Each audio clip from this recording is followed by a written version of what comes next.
You're walking down the street. You see a strange-looking antique shop called Ageless Trinkets of Mr. Bright. You're curious, so you enter there. You take a look at all the weird stuff. Suddenly, an old folded parchment paper catches your attention. It's a world map, but something's off with it. Instead of showing the countries as you know them, it shows the locations of 4 mythical lost worlds and civilizations. Mr. Bright, the shop owner, comes next to you after realizing your shock. This map won't let you find these places or anything, but I can explain to you the legends behind them if you want, he says. Let me begin with Atlantis. You might know it as Aquaman's underwater kingdom, but Atlantis, the fictional island, was actually first introduced in 2 of Plato's works.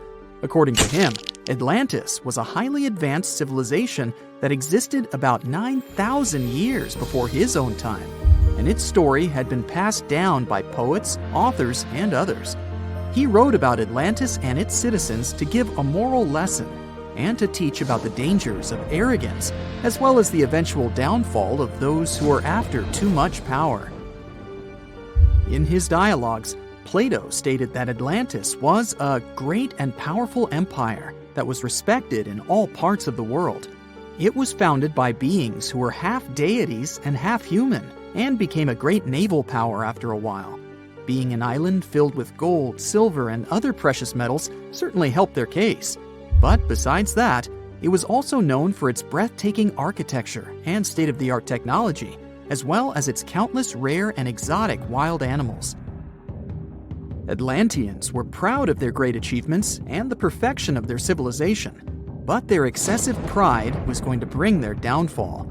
They believed they were so superior that they could gain control over any nation. This led them to launch a series of invasions. They conquered many of the Mediterranean lands, but when it was time to enter Athens, Athenians pushed back with an extraordinary force, so the Atlanteans were finally defeated. Plato stated that deities then got angry at Atlanteans because of how wicked, greedy, and immoral they became. So they punished them by sending earthquakes, which caused Atlantis to sink beneath the sea. Although the earliest written records of Atlantis were Plato's works, some people still believed his story to be based on truth and tried to identify the island of Atlantis with actual countries. Some people suggested it may have been located in the Mediterranean Sea, near the coast of Spain or Italy. Others thought it may have been located in the Caribbean, off the coast of Central or South America, but there was no solid evidence to support any of these claims. One theory, in particular, seemed more plausible than the others, though. Located in the Aegean Sea, the island of Santorini was the home of a highly advanced Minoan society. However, due to a huge volcanic eruption, it was destroyed about 3,600 years ago, causing the Minoan civilization to suddenly disappear. These similarities between the fictional Atlanteans and the historical Minoans made Santorini a good candidate for the speculations. Yet again, there were still major flaws with it, such as how the time when Plato said Atlantis was destroyed doesn't coincide with the time of Santorini's eruption. So Atlantis still continues to be regarded as nothing more than a popular legend in the scientific world. Now, let's move toward the northeast direction on the map, Mr. Bright says. According to Celtic Breton mythology, there once was a magnificent city called Ys, also known as Caris, that towered over Douarnenez Bay in France's Brittany region. It was the most wealthy city in the entire Atlantic. It was especially famous for its beautiful gardens and buildings, and its citizens were all living comfortably and happily there. Dahut, who was King Bradlon's daughter in Breton legends and literature, had a deep love for the sea. She begged her father to build a city at the edge of the sea, and that is how the city of Ys was established. Little did she know that she would be the one responsible for the destruction of her father's beloved gift. You see, since the city was surrounded by the sea, it needed to be protected by a dike equipped with floodgates, and these gates could only be opened at low tide. and the only one who had the keys to these gates was the king himself. One day, a handsome red knight arrived at the city, but couldn't pass the gates. Dahoud was so taken by him that she wanted to let him in. She knew that her father was the keeper of the only key to the city, so she sneaked into his room and stole it from him. Then she gave it to the Red Knight so that he could enter the city and they could be together. However, the Red Knight turned out to be the Prince of Darkness, and he intentionally left the gate open to the raging sea. The waves soon swallowed all of Ys. King Gradlon was able to escape on his magical horse, but Dahoud couldn't. She turned into an evil mermaid who lured sailors into the sea. Today, if you go to Quimper, a city in Brittany, northwest France, you can find the statue of King Gradlon riding on his horse.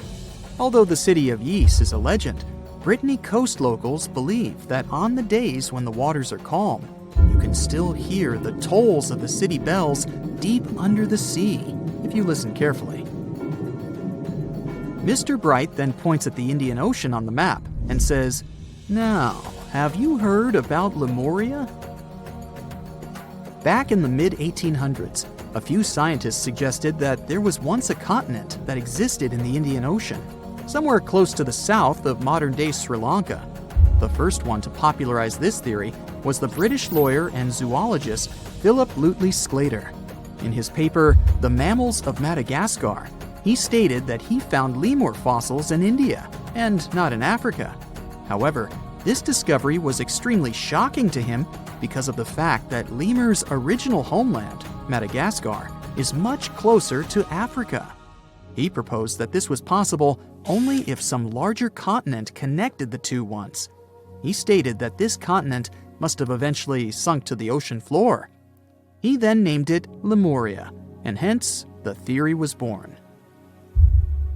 People who came after Sclater took his theory a step further and thought that Lemuria was also the home of an extinct race of humans called Lemurians, who had 4 arms and enormous bodies, and were also the ancestors of modern-day humans, as well as lemurs.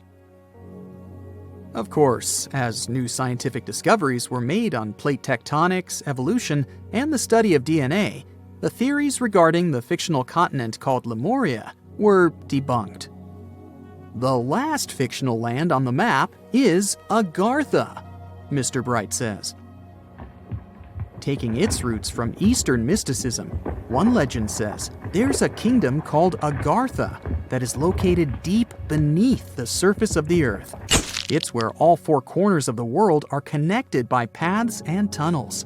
It is said that there's a secret entrance into Agartha hidden in the Gobi Desert, and it's built by Agarthans themselves using advanced technology that can't be detected by us, the surface folks.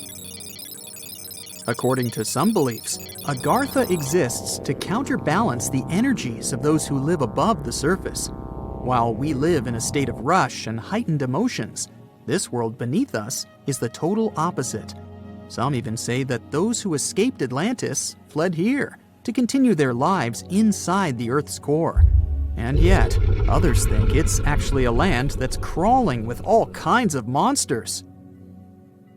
But there's no need to be scared, since modern science proved Earth's core is not actually hollow and is a solid hot iron ball. So you can cancel your journey plans to the center of the Earth if you've made any. Thanks, Mr. Bright. Now, how about some surreal hidden places to check out? Grab a flashlight and your backpack, and bon voyage! The trip starts in the mountainous country of Switzerland. You travel to the town of Waltensburg in the eastern part of the country. It's raining and it's very cold, but you still make your way to the bottom part of a mountain, where your first adventure awaits. After climbing up high in the mountains, you see a strangely shaped castle. To get there, you must walk up an extremely narrow pathway. Don't look down, you think to yourself. You tighten the straps of your backpack and manage to walk along the pass. Standing at the door of the castle, you really can't believe what you see. A 13th century fortress built entirely of stone. Today, all that is left of Krafenstein Castle is mainly its ruins, but their condition is good enough to get an idea of what the place looked like back in its glory days. You take your time to explore the castle inside, but honestly, this place gives you the chills and you're ready to move on. The next place on the list is Turkey. A plane and then a car ride later, you arrive in the city of Çorum in the northern part of the country. On the outskirts of Çorum, you find a valley filled with old, overgrown mountains and see the beginning of the trail you're about to hike. The way is extremely steep, but it leads to a secret door carved in the mountain. Congratulations! You've just arrived at Kapilikaya. The huge door is a massive arched stone that blocks the entrance to a hidden building. Experts think it has existed since the 2nd century BCE. Unfortunately, the huge door won't open, so what's hidden inside is a mystery today. It's guessed that there is a room inside. Some locals say there's a treasure hidden there too, but until today, no one has managed to enter the place to check. Okay, it's time to get moving before night falls.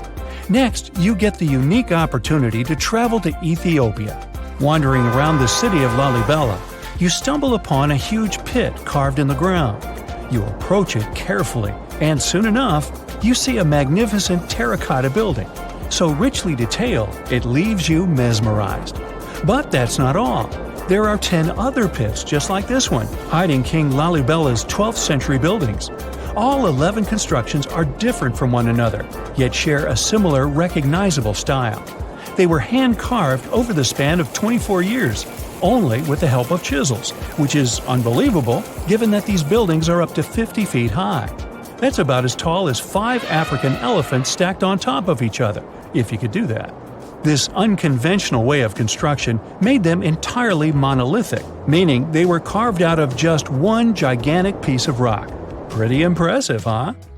Once you leave Ethiopia, you grab a flight to southern Italy, right there on the tip of the boot.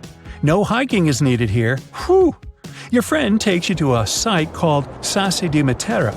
It's a Paleolithic city carved in the slope of a steep hill. You might feel like you've traveled in time here, as local stone houses and ancient buildings are unlike anything you've ever seen before. The site, also known as De Sassi, is suspected to be one of the first human settlements in Italy, dating back to over 9,000 years ago. Wandering around the town, you might get invited inside one of the cave-like houses. Oh, and as weird as it may sound, some of the streets run on top of people's homes. Talk about Paleolithic urban planning. You're probably becoming an expert on rock-cut architecture by now, but there are still a few sites left on your list. Next off, you head to Slovenia to visit the world's largest cave castle. This medieval castle was built on top of a 400-foot-high cliff and was designed to be impenetrable. Luckily for you, security is much more relaxed today. Still, if you're looking for a more challenging and less touristy way inside, you can get into the castle through one of its many underground tunnels. They were built over 800 years ago for the owner of the castle. He needed secret passageways to sneak supplies. Today, Pajama Castle is both enchanting and mysterious. I'd say it depends on whether it's a warm sunny day or a cold stormy night. After this medieval experience, you head on to visit Petra, a magnificent Jordanian monument found in the middle of the desert. To get around here, you'll need a large supply of water and sunscreen because it's going to get hot. But this site is worth it. The city of Petra is a marvel of the ancient world. Back in the 4th century BCE, this region was a trading hub at the crossroads of commercial routes. Petra was a wealthy city, home to the Nabateans, an Arab Bedouin tribe that thrived in the region for many years. The rock-carved gate-like structure Petra is famous for is called the Pharaoh's Treasure. It stands at the main entrance to the site and is said to have a treasure hidden inside. You might feel tempted to check it out for yourself, but that's an adventure for another trip. For now, you hop on another plane ride, this time to the Americas. First, you visit the USA, more specifically, the mountainous state of Colorado. You make your way to Mesa Verde National Park. There, in between the greenery and abundant vegetation, you'll find over 600 dwellings built in the cave beneath the cliff, carved deep into the mountainside. This ancient village is now considered a heritage site. The local Puebloan tribe built it back in the 1190s. One of its main buildings is called the Cliff Palace.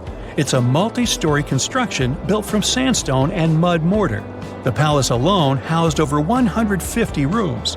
If you're feeling sporty, you might want to visit the balcony house. To get there, you'll have to climb a 32-foot ladder. You'll get to see a mid-sized village of 38 rooms, including 2 kivas. Those are traditional chambers that were built by the Puebloans for ceremonial purposes. Still, in the U.S., you make your way to the hills of South Dakota. You're there to visit one of the world's most impressive human-made sculptures on Mount Rushmore. What's so mysterious about this place, you might ask? Well, during Mount Rushmore's construction, a 70-foot-long secret tunnel was built behind the head of Abraham Lincoln. The tunnel was supposed to hold all the documents and artifacts important to the United States history. After the designers thought it through, they decided it was better to hide them in a safe box in the floor of the tunnel. The box holds the history of how Mount Rushmore came to be carved, as well as a brief history of the U.S. and the 4 presidents depicted on the mountain. Amazing, right? Now, you're headed down to Machu Picchu, a South American site hidden between the Peruvian mountains. Machu Picchu itself is already a mystery. Researchers still don't know why or even how the ancient Incan civilization managed to engineer the stone-built citadel all the way back in 1450 CE. To get there, you must endure a 3-day hike, reaching the impressive altitude of 8,000 feet above sea level. Or you can get a train, but that's no fun, right? You're here to check on a relatively new discovery. Back in 2010, French engineer David Crespi was taking measurements of the Inca ruins when he noticed a door he had never seen before. It was sealed off by stones. He went back to the site a few months later with an electromagnetic scanner. The scanner, which could detect objects behind walls, showed there were copious quantities of metals behind that sealed door. The researcher contacted the Peruvian authorities requesting to remove the rocks, but they didn't authorize it. As of today, the door is still locked. Whew, this trip was long, wasn't it? Make sure to get some rest, Indiana Jones. Egypt has ruled as the owner of the world's oldest pyramid, until now. A newly discovered structure in Indonesia may predate Egypt by thousands of years. If this is true, it rewrites history. The world's first pyramid was born during the last ice age, and it's now located in the middle of the jungle. At first glance, Gunung Padang does not exactly scream pyramid. It looks more like a big mound with scattered stones tossed all over it. But recent excavations have revealed that far beneath the surface, there are stone structures buried in multiple layers, deeper and much older than anyone expected. We're talking possibly 27,000 years old. This is serious if we're talking about humankind's history. Today, the oldest known ancient society with this kind of building knowledge is probably 11,000 years old and used to occupy the region of modern-day Turkey. We've talked about Göbekli Tepe in some of our previous videos. Gunung Padang has got the scientific community divided and raising big, life-changing questions. You see, the site of Gunung Padang has long been considered sacred by the locals. Many even call it the Mountain of Enlightenment and still use the site to perform mystical ceremonies. Westerners had no clue this place existed until the late 1800s. That's when a Dutch explorer heard whispers about a strange mountain and went to see it for himself. Just 4 hours south of Jakarta, he found something wild. Stacked terraces connected by rough stone steps, massive flat stones covering the ground, and towering pillars everywhere. To him, it looked like an ancient ceremonial site, maybe even a burial ground. For almost 100 years, mainstream archaeologists simply ignored Gunung Padang. The story resurfaced when a group of farmers brought attention back to the mountain in 1979. By the 80s, researchers finally started digging and found pottery fragments dating back to somewhere between 45 BCE to 22 CE. But here's where this story gets interesting. Some studies suggest the deepest layers of Gunung Padang are between 16 to 27,000 years old. That means this pyramid could have been built during the last ice age. And if that's true, it's older than Egypt's famous pyramids, the ones we thought were the world's first. This whole theory comes from geologist Danny Hillman. His team used ground-penetrating radar, core drilling, and carbon dating to study Gunung Padang, and what they found was pretty wild. According to Hillman, this place is like a giant ancient layer cake, built in stages over thousands of years. The youngest layer is around 3,000 to 4,000 years old. That's roughly the age of the pyramids in Egypt.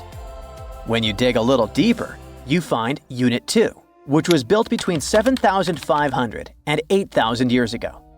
But here's where things get truly mind-blowing. Hillman claims the deepest layer, Unit 3, could be as old as 27,000 years old. His study suggests that Gunung Padang isn't just a hill. It's a stepped pyramid, complete with chambers and hollow spaces hidden underground. Although there's not much info about these chambers. The geologist does admit his theory sounds crazy, but he says it's all real and legitimate data. Hey, this is just one theory. Those who disagree with Hillman say Gunung Padang was not man-made. It was nature-made. Maybe not the upper parts, which Hillman calls Unit 1.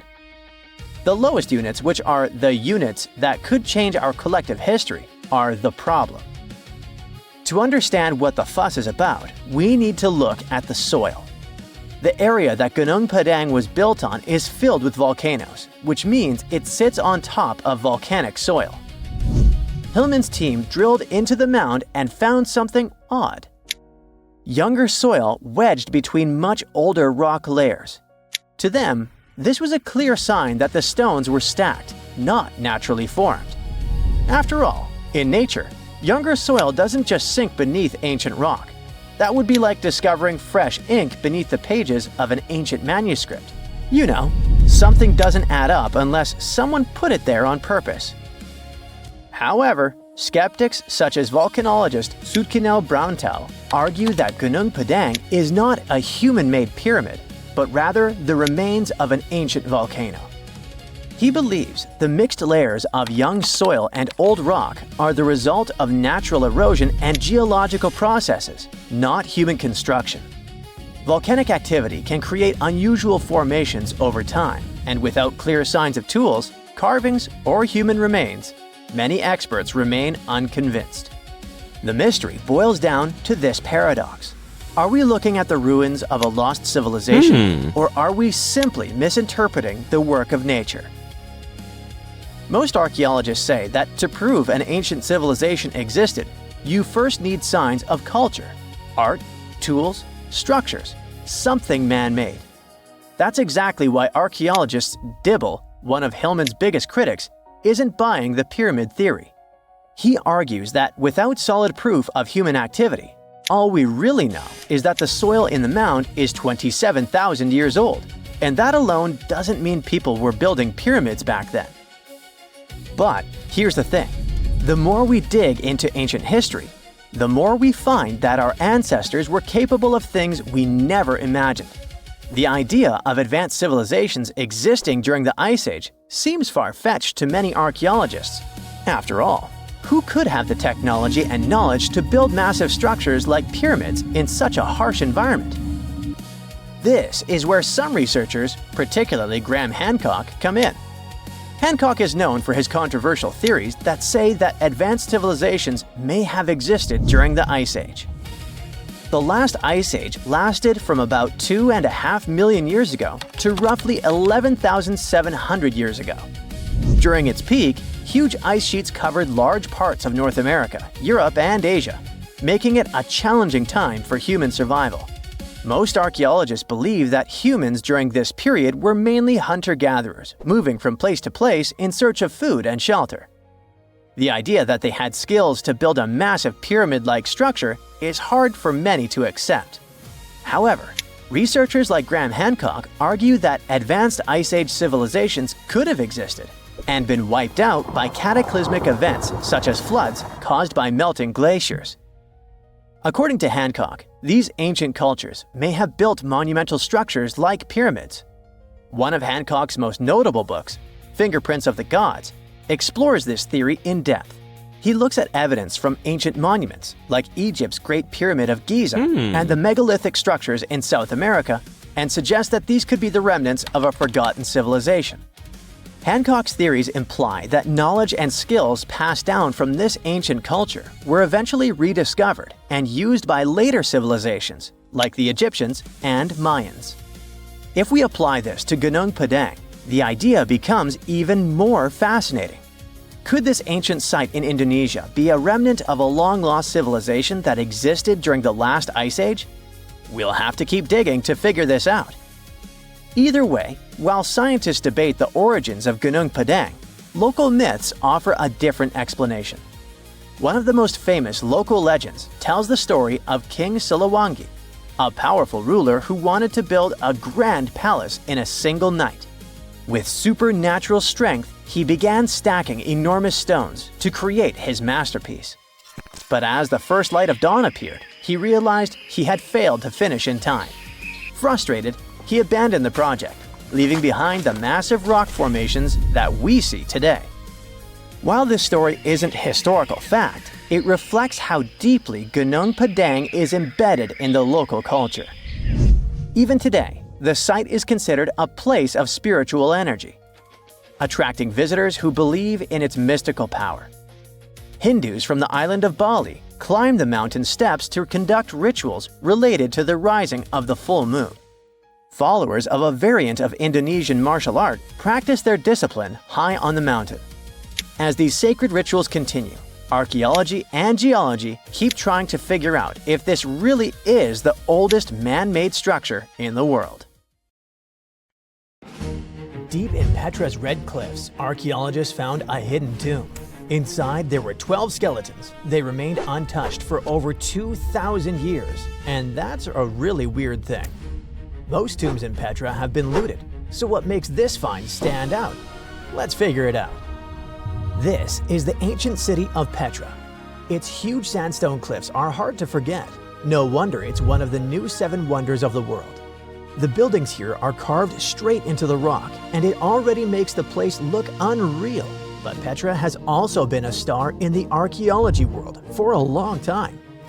Once, Petra appeared in the movie Indiana Jones and the Last Crusade. Some scenes were filmed right in front of the famous building called Al-Khaznet, or the Treasury. But recently, something even more exciting happened there in real life. A TV team from the show Expedition Unknown came to Petra to film a new investigation. And while they were there, archaeologists made a huge discovery. They found 12 human skeletons and several ancient objects. All of them were buried under the ground in front of the treasury, hidden there for about 2,000 years. Archaeologists didn't start digging right away. First, they used a special tool called ground-penetrating radar, something like an X-ray for the ground.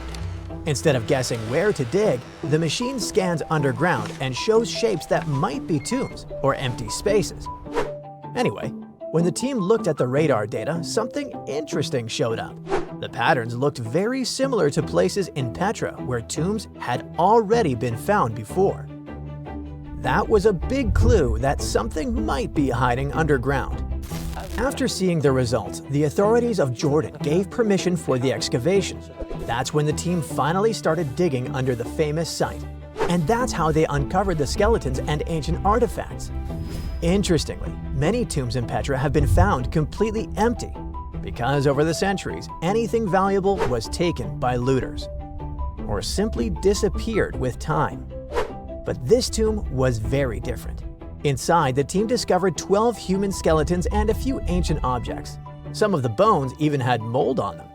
That happened because Petra is carved into sandstone cliffs. Sandstone is quite porous, which means it can soak up water like a giant sponge. The area sometimes floods, and moisture likely slowly made its way into the tomb.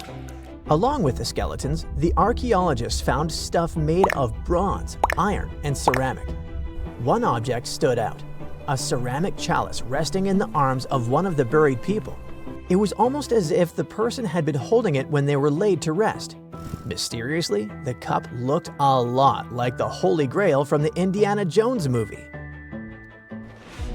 The famous building above the tomb, the Al-Khazneh, stands near the main entrance to the city. It's believed to be at least 2,000 years old. This huge structure is carved directly into the sandstone cliffs. Today, it's one of the most recognizable landmarks in the world. But even though the treasury is so famous, archaeologists still don't fully understand its history. One reason is that many of the nearby tombs didn't contain many artifacts, and without things to study, it becomes much harder to figure out exactly when the building was made or how it was used. That's why the team was so excited. The discovery could help them learn more about the ancient people who lived in Petra and built the city. The location of the tomb might already be an important clue. You see, being buried right in front of the treasury was probably a huge honor. The human remains themselves could also tell an interesting story. The skeletons were still lying in their original positions without being moved around or disturbed by looters. That's why scientists can study them much more carefully to learn things like how old these people were, how they lived, or if they were healthy. We could also learn more about the place those people called home, the ancient city of Petra. It was built more than 2,000 years ago by the Nabateans. Starting around the 4th century BCE, this desert city became the center of their kingdom and an important stop for trade across the Middle East. The location helped a lot. Petra sits in a valley surrounded by mountains, and the main entrance is a long, narrow canyon called the Al-Seek. Because the path is so tight, the city was easy to defend and hard for enemies to attack. Thanks to these factors, the city grew quickly. At its peak, around 30,000 people may have lived there, but the city sits in a dry desert canyon. Natural water is kinda limited there. So how did so many people live in Petra? The answer is clever engineering. The Nabateans built a water system that was incredibly advanced for its time. They didn't rely on one water source. It was a whole network carved directly into the rock. They cut channels, pipes, and storage tanks into the cliffs. This helped them guide water from nearby springs into the city. It was like an ancient plumbing system built entirely out of stone. Even better, the water didn't just flow straight into the city. First, it passed through special settling basins where dirt and sand could sink to the bottom. After that, the water was stored in large reservoirs surrounded by thick stone walls, which helped keep the water cooler in the desert heat. Flash floods were also a big danger in the canyon. When heavy rain fell in the surrounding mountains, water often rushed down the narrow valleys. To deal with that, the Nabateans built dams and channels that redirected the floodwater into storage reservoirs. Another intriguing thing about Petra is the location of its main buildings. In 2013, researchers found that several important monuments lined up with the sun during key moments of the year, like the solstices and equinoxes. Scientists now believe that the buildings may have worked like giant calendars, helping people track the seasons in a desert landscape. Natural signs of time can be hard to notice there. Another Petra mystery is 3 massive stone blocks, the Jinn blocks. They go back to around the 2nd century BCE and are some of the first big tombs built in Petra. 2 of them have burial chambers inside, and the 3rd one even has a grave on top, like a little rooftop coffin. No one really knows exactly why they were built. Most experts say they were tombs, but some think they may have been carved to honor deities or used in rituals. But however great Petra was, things started to change in 106 CE. That's when the powerful Roman Empire took control of the city and made it part of their territory. Trade didn't completely stop, but the city slowly lost some of its importance. Later, a large earthquake in 551 CE caused serious damage to the area. It could have been the final blow for a city that was already in decline. Over time, Petra was eventually abandoned and became known as the Lost City. But there's another nickname people used much more often, the Rose City. The name comes from the color of the cliffs around Petra. The sandstone rocks have a reddish-pink color, especially when the sun is low in the sky. What tourists see today is just a tiny slice of Petra. Some estimates say archaeologists have only dug up about 15% of the city. Visitors go through the narrow Seek, gape at the 130-foot-high treasury, walk along tomb-lined streets, and climb over 800 steps to reach the monastery, Al-Dir. But that's like seeing the tip of an iceberg. The rest is still buried. Petra keeps surprising us. In 2016, researchers used satellite images to spot a huge, previously unknown monument. The platform is massive, about 184 by 161 feet, and has columns along one side. Pottery fragments suggest it's over 2,150 years old. So basically, even after centuries of exploration, Petra is still full of secrets. They're just waiting to be uncovered.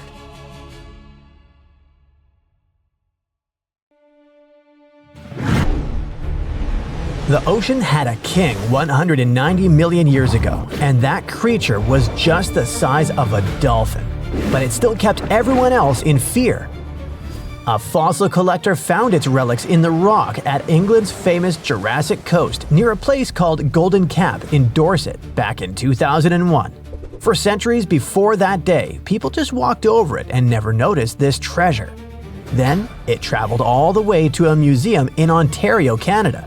But it was still there until, in late 2025, scientists realized they weren't looking at just another sea reptile, but at something unique, the only known specimen of its species. The find received a nickname, the Sword Dragon of Dorset, and got the attention of the scientific world. Ichthyosaurus, the group this animal belongs to, spent their lives in the ocean, but they don't have much in common with fish. Think of them as the marine equivalent of dinosaurs' cousins. For millions of years, they ruled the seas the way sharks and whales dominate today. But the sword dragon didn't have much in common with those bad guys. This creature stretched just about 10 feet long and had a pretty unusual appearance. Many ichthyosaurs had thick skulls and strong jaws, which were just perfect for crushing prey. Instead, evolution gave our guy an incredibly long, narrow snout attached to a high-speed body. Researchers think it used that snout to slash through schools of fish and squid and to stun or slice prey before swallowing it. And the eyes of our sword dragon worked like giant camera lenses. They pulled in every bit of light available, so the animal could see in places where most predators would be almost blind. And in the ocean, where sunlight doesn't travel very far underwater, it's a huge advantage. Fish, squid, and other prey drifted through the gloom, thinking they had some cover from danger, and our dragon could spot them without a problem. It also had a pretty unusual skull. Most animals, including us humans, have a small bone near the nostril area called the lacrimal bone. Normally, it's nothing special, but on the sword dragon, it had odd little prong-like projections sticking out from it, something paleontologists had never seen on any other ichthyosaur before. In paleontology, those tiny details are everything. They become clues that tell scientists they're not looking at a completely new species that lived millions of years ago. The sword dragon skeleton survived in almost perfect shape and preserved its three-dimensional form, not flattened like many other fossils. Scientists even think traces of the creature's last meal still sit inside its remains. So, one moment this animal hunted fish in Jurassic waters, and the next moment it froze in time, with its final lunch locked inside stone for 190 million years. The story got even more interesting once scientists began studying the bones carefully. Some limb bones and teeth have strange deformities, which means the animal suffered injuries or disease while it lived. The skull also has bite marks from a much larger predator, probably another ichthyosaur. That beast likely delivered the final blow. But the biggest reason scientists care about this animal so much is that it fills a massive gap in the fossil record. Fossils from the time period when it lived, around 193 to 184 million years ago, show up very rarely. Before this discovery, paleontologists saw two completely different groups of ichthyosaurs in the fossil record: older ones before this period and newer ones after it. But no one knew exactly when or how that change happened. So, the sword dragon enters the story like a missing puzzle piece. This creature looked more closely related to later species that appeared millions of years afterward. That means the big evolutionary shift in ichthyosaurs likely started earlier than scientists thought. Now, let's leave the ocean and jump to a completely different landscape. One that once baked under the brutal sun of the Sahara. Around 95 million years ago, a predator walked there that looked just as strange as the sword dragon, but it chased prey on land and in rivers instead of the sea.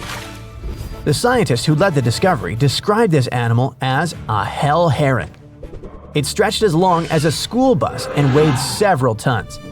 Its skull had long crocodile-like jaws filled with conical teeth, so it could easily grip slippery fish for lunch. But the really weird part was a crest on its head shaped like a curved blade, a scimitar. It looked so unusual that scientists didn't even recognize the species when they first uncovered the bones in 2019. They only understood what they had after they returned to the site in 2022 and collected more fossils. Researchers find spinosaurs in rocks that formed near ancient coastlines, which clearly shows us that those creatures took their food from the sea. But this one turned up hundreds of miles from any prehistoric sea. The land around it once had forests and rivers instead of desert dunes. That means this giant predator probably went into freshwater ecosystems to look for food there, instead of coastal waters. So it looks like this massive dinosaur was wading through water up to 6.5 feet deep, standing on sturdy legs while scanning the surface for fish. Instead of diving like a crocodile, it likely waited patiently and then snapped its jaws shut in a lightning-fast strike. More than 200 million years ago, another strange survivor swam through freshwater lakes and slow-moving rivers in what is now Zimbabwe, an extinct species of lungfish. Unlike most fish, lungfish can actually breathe air. They have organs that function like primitive lungs, which allows them to gulp oxygen directly from the atmosphere when water becomes too stagnant or low in oxygen. In a way, they live between two worlds, part fish, part early experiment in the transition toward land animals. And that superpower makes lungfish really important to scientists. They are the closest living relatives to the ancient ancestors of all four-limbed animals. There used to be a gap in our knowledge of these creatures, but the new discovery helped fill it. Now we know that many lungfish may be more closely related than they used to think, and scientists can now better understand how these creatures survived for hundreds of millions of years. In a way, lungfish are one of evolution's masterpieces. This ancient blueprint kept working when entire worlds of species were born and vanished around them. Now let's travel even further back in time, way before dinosaurs ruled the planet. Around 275 million years ago, another bizarre creature swam through freshwater lakes in what is now Brazil. Researchers discovered the species from 9 fossilized lower jaws, each about 6 inches long. Instead of pointing upward like normal teeth, this creature's teeth stuck out sideways. Every single jaw had the same strange design, which proved the twist wasn't a mistake, but the way the animal evolved. The inside surface of the jaw had tiny tooth-like bumps called denticles. These structures formed a grinding surface, so the creature had its own built-in food processor. Scientists think it used that unusual mouth to chew small invertebrates, or maybe even plant material. That's a pretty unusual diet for an animal whose close relatives were mostly carnivores. And speaking of its family, this bizarre creature belonged to an extremely ancient lineage called stem tetrapods. Those were early four-limbed vertebrates that gave rise to modern reptiles, birds, mammals, and amphibians. By the time Tankia lived, most of those early lineages had already disappeared. Yet this one somehow survived, and newer, more modern animals evolved around it. Scientists call this kind of animal a living fossil. When researchers analyzed the fossils, they made the conclusion that this mysterious creature grew up to about 3 feet long and probably resembled a salamander with a longer snout. It swam through lakes in a world where the continents still formed the giant supercontinent Gondwana. This discovery is also important because it helps scientists understand how ancient ecosystems functioned and which animals filled different roles in those early communities. A perfectly carved vertical hole hidden deep in the North Caucasus Mountains drops into the Earth like someone drilled straight toward the planet's core. Some people even compare the shaft to internal passages inside the Egyptian pyramids. Could there really be a connection between them? So the public learned about this mystery cave thanks to a local cave enthusiast who was hiking in the North Caucasus in 2011. The rugged slopes of the Kara Hora mountain, with glacier-carved valleys and cliffs that have stood there against all sorts of weather for thousands of years, seem to be a perfect place if you want to hide something. And that's where Shemakov found something that looked like an entrance to an underground cave. He invited a team of cavers, and together they went down the shaft. At first, they were sure it was a geological formation, but the deeper they descended, the more it looked like something carefully built by humans. There were massive stone blocks that seemed fitted together so tightly that you couldn't push a knife blade between them. Some sources also say the shaft drops almost perfectly vertical, and its walls look polished, as if giant machinery smoothed them long before modern tools existed. But in reality, this smooth appearance results from natural geological fractures. What's really weird are openings resembling ventilation channels. These passages seem designed to move air through the structure. Natural caves rarely organize airflow this cleanly. That detail alone makes researchers argue whether someone designed and built all this intentionally. And if someone did build it on purpose, it would have to be one really advanced civilization. Some people said Shemakov described his discovery in every detail in his diary. But even if it really existed, it was lost. So we'll never know what was in it. In fact, we know so little about this man, and his discovery wasn't mentioned a lot on TV or elsewhere, that some people even questioned if he existed at all. Or maybe he saw something down there he shouldn't have seen. And there's no way to double-check, as he was hit by a car and passed away just 4 years after the discovery. This tragedy fueled even more rumors, speculation, and conspiracy theories. Geologists are trying to find a more logical explanation for this shaft, of course. The Caucasus Mountains are part of a massive chain called the Alpida Belt, which stretches all the way from southeastern Europe right into Asia. The Caucasus formed as a result of a tectonic plate collision. All these massive plates are still restless and constantly pushing against each other today. So the entire region gets hit with strong earthquakes on a regular basis. Plus, water, pressure, and chemical reactions can carve vertical shafts over millions of years. Underground rivers dissolve softer rock, and harder layers remain smooth, eventually forming deep chimneys. But erosion usually creates randomness, and Kara Hora has symmetry, angles, and fitted stone features that resemble architecture more than accident. Now, getting inside the shaft is still extremely dangerous. You'd have to face sheer drops, unstable ledges, and oxygen levels that thin out deeper underground. Twisting tunnels make it super tricky to find your way, and locals warn that some of the first explorers who entered never returned. Luckily, modern teams can use ground-penetrating radar and remote sensors instead of human descent to study the shaft. With every new scan, researchers find more voids that are still unreachable. Meanwhile, Kara Hora has interesting neighbors. For example, Verovkina Cave, currently the second deepest known cave on the planet. This monster drops nearly 1.5 miles straight down, deeper than 4 Empire State Buildings stacked end to end. Explorers descend through freezing waterfalls, razor-sharp rock corridors, and vertical pits that swallow light completely. Temperatures here hover just above freezing, and underground rivers roar through darkness nobody saw until recently. If you dare reach the bottom, prepare for a journey that will last weeks of staged camps, ropes stretching thousands of feet, and absolute trust in teammates. One mistake down there means you'll be gone for good. Veryovkina constantly floods and reshapes itself year after year, so cavers have to deal with flood pulses all the time. Water cuts deeper into the limestone rock and expands chambers slowly but surely, and then, because of the volume, suddenly bursts through cave openings. But this doesn't stop scientists from going down there to measure oxygen, airflow, and mineral growth to understand how caves evolve over geologic time.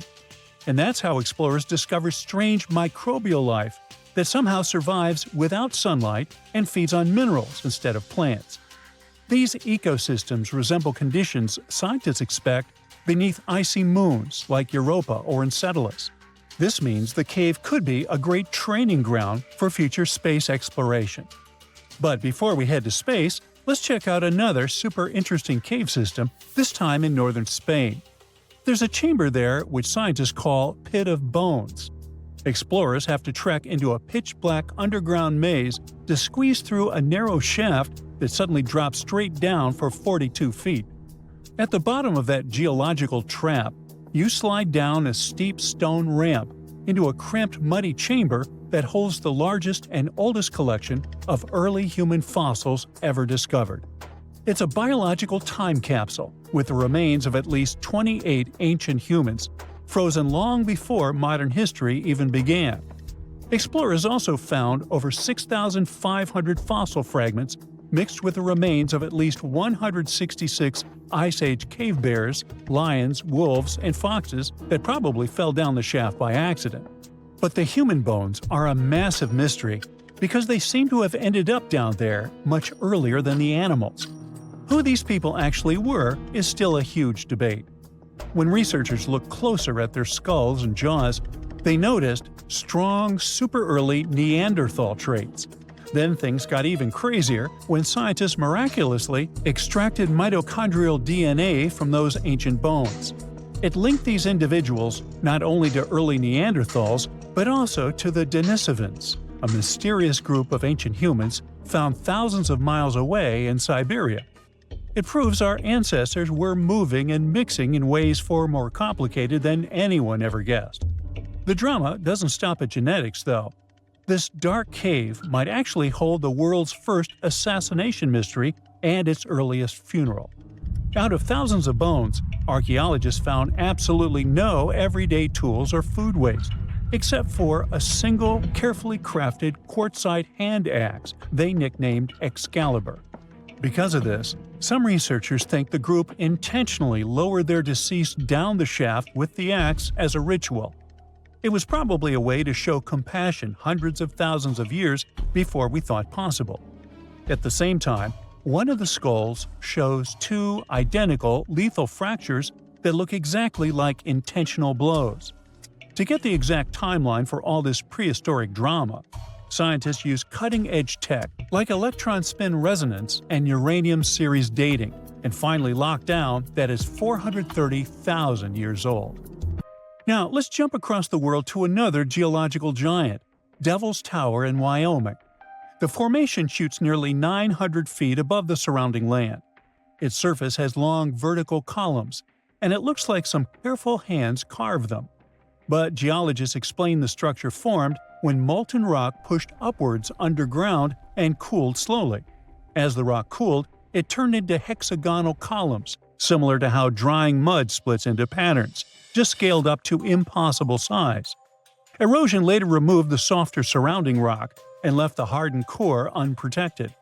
Local tribes thought the tower was sacred and made up stories about giant bears clawing the stone during mythical hunts.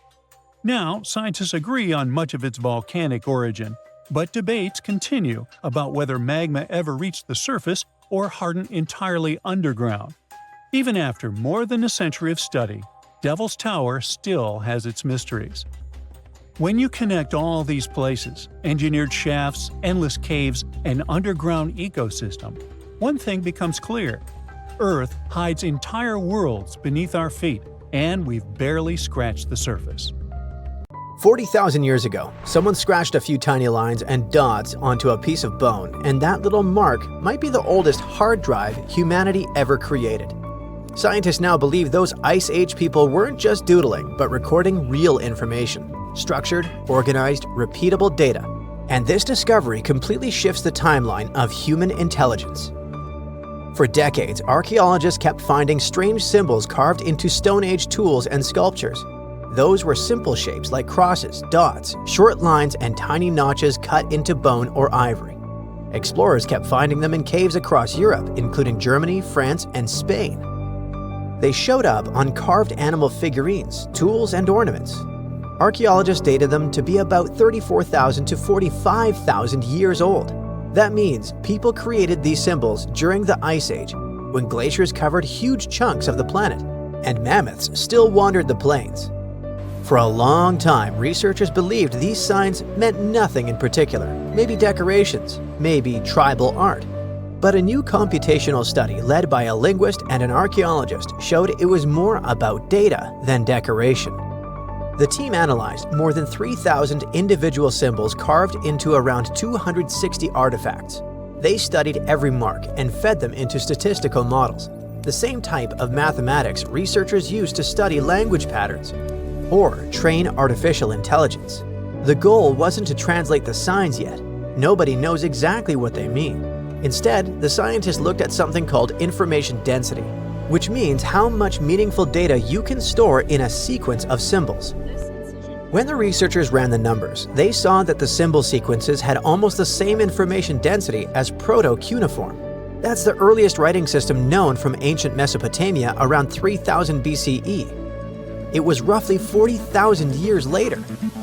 So, some signs in these Ice Age carvings repeat again and again in predictable ways: cross, cross, cross, line, line, dot. That repetition resembles early data encoding, where patterns repeat because they store structured information. The researchers also analyzed the entropy of the coded messages. Entropy measures how unpredictable a sequence is. High entropy means lots of possible combinations, like a complex password. Low entropy means predictable repetition, and it looks like the Ice Age symbol systems have entropy levels very close to early proto-cuneiform tablets. That means the amount of information those carvings could store roughly matches the earliest writing records from the first cities. It proves that humans didn't just suddenly invent writing out of nowhere 5,000 years ago. Instead, humans spent tens of thousands of years experimenting with symbolic encoding systems and gradually increased their complexity until true writing was finally invented. One of the most interesting examples of such a coded message comes from a cave in southwestern Germany. Archaeologists discovered a tiny mammoth figurine carved from mammoth tusk ivory, small enough to fit in your palm. There's a neat row of engraved crosses and dots running along its surface. Another object called the adorant is a thin ivory plate. Found in a different German cave, has a strange mythical creature that looks part human, part lion on it. The figure stretches upward like it's worshipping something, and across its body, someone carved rows of tiny dots and notches with careful spacing. Then there's the famous lion-human sculpture. If you look at the arm closely, you can see evenly spaced cuts along the limb. These marks seem intentional, deliberate, almost rhythmic. They look less like decoration and more like entries in a ledger. It makes those artifacts something like USB drives made of ivory. And because these ancient USB drives appear in different regions of Germany and in other parts of Europe, it could mean that Ice Age humans may have shared such symbolic messages across huge distances. Those hunter-gatherers living thousands of miles apart probably recognized the same patterns scratched into bone tools. Of course, scientists still don't know the exact meaning of these symbols. They could represent seasonal calendars, migration cycles, clan markers, or some concepts tied to rituals. So the most important discovery for now isn't the translation, but the structure of the signs that behave like a system. This coding system isn't the only proof that ancient minds invented complex systems long before modern technology arrived. There's a thick oval slab of limestone in a museum in the Netherlands. Archaeologists dug it up in the late 1800s and assumed it was some kind of Roman game board. The problem was that nobody could figure out the rules. The carved lines didn't match any known ancient game. Only in 2026, researchers finally solved the mystery with help from artificial intelligence.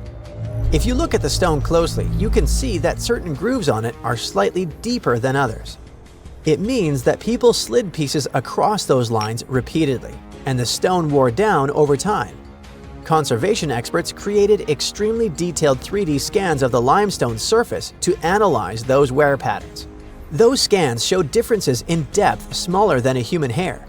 Every tiny groove became a clue about how players once moved their pieces. Then, the team brought in a special AI game simulation system designed to understand board games.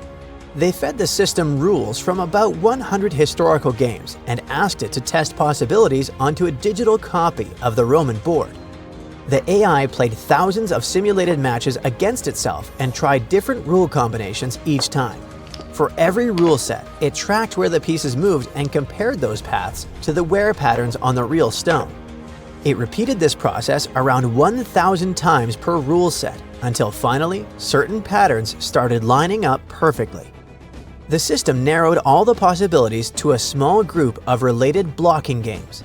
In this type of strategy game, two players move pieces along fixed paths, trying to trap the opponent's pieces in corners or dead ends. If you've ever played tic-tac-toe or checkers, you already understand the basic idea. To control space, predict the opponent's next move, and close the trap. The simulations showed that the Romans most likely played this game with small tokens made of glass, bone, or pottery sliding along those carved grooves.